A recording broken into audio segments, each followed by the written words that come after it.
Ce qui va, par contre, déclencher une hostilité sans précédent contre Ibn Arabi, c'est l'apparition du wahhabisme. Alors le wahhabisme, c'est quoi? Le wahhabisme, c'est un bédouin qui s'appelle Mohammed ibn Abdel Wahhab, qui apparaît à la fin du XVIIIe siècle dans le désert d'Arabie, et qui veut prôner une espèce de monothéisme absolu, et soi-disant, il se présente comme le rénovateur, et il dit que l'islam, grosso modo, a traversé des siècles de kufr, de mécréance et d'idolâtrie, et que lui, il vient enfin restaurer la tradition pure. C'est un bédouin assez inculte. Sa doctrine, alors je m'excuse de choquer les wahhabites s'il y en a qui m'écoutent, mais ça se résume à très peu de choses.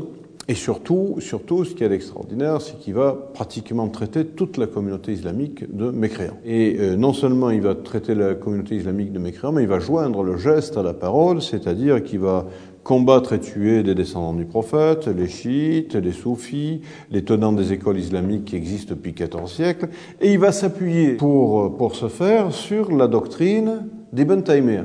Ibn Taymiyyah, je le rappelle, donc savant sujet à caution, qui sur une vingtaine de points a vraiment choqué l'orthodoxie islamique. Et bien entendu, reprenant à son compte alors bien entendu, les thèses d'Ibn Taymiyyah, il les connaît mal, hein. Enfin, je veux dire, il va reprendre les grands traits.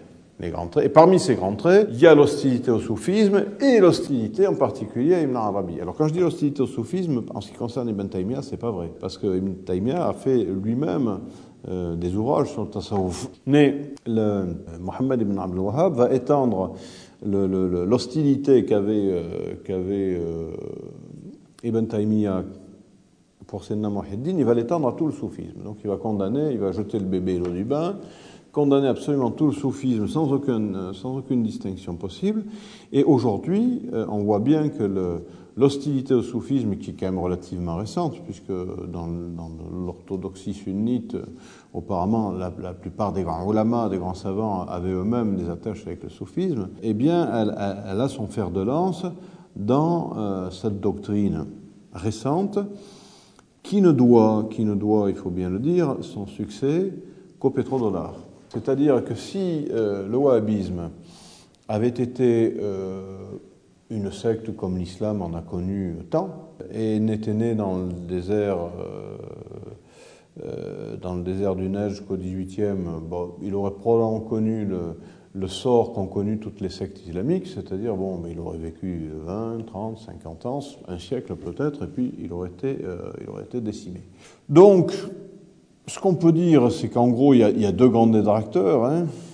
Ibn Taymiyyah, qui a au moins l'avantage de l'avoir lu et d'en avoir compris une partie et de l'avoir admiré d'une certaine manière, et puis un détracteur, je dirais, inculte, qui est Mohammed ibn Abdel Wahhab, qui, lui, de son côté, avouait une espèce de haine à tout l'islam classique, le soufisme compris, hein, même les écoles juridiques ont été vilipendées par Ibn Taymiyyah, et encore une fois, le succès de Mohammed ibn Abdel Wahhab, ne peut s'expliquer que par le soutien constant qu'ont porté les anglo-saxons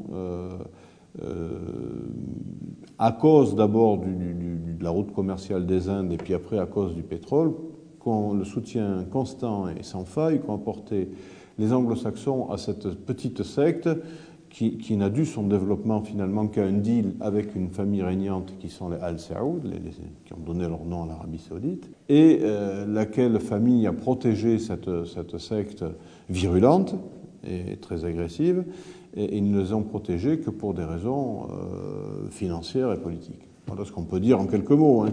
Alors bien entendu, on pourra encore développer ça beaucoup plus longuement. Il faudrait voir un petit peu quelles sont les origines de l'hostilité d'Ibn Taymiyyah pour Ibn Arabi, mais voilà, c'est un sujet qui pourrait être développé par la suite, quoi.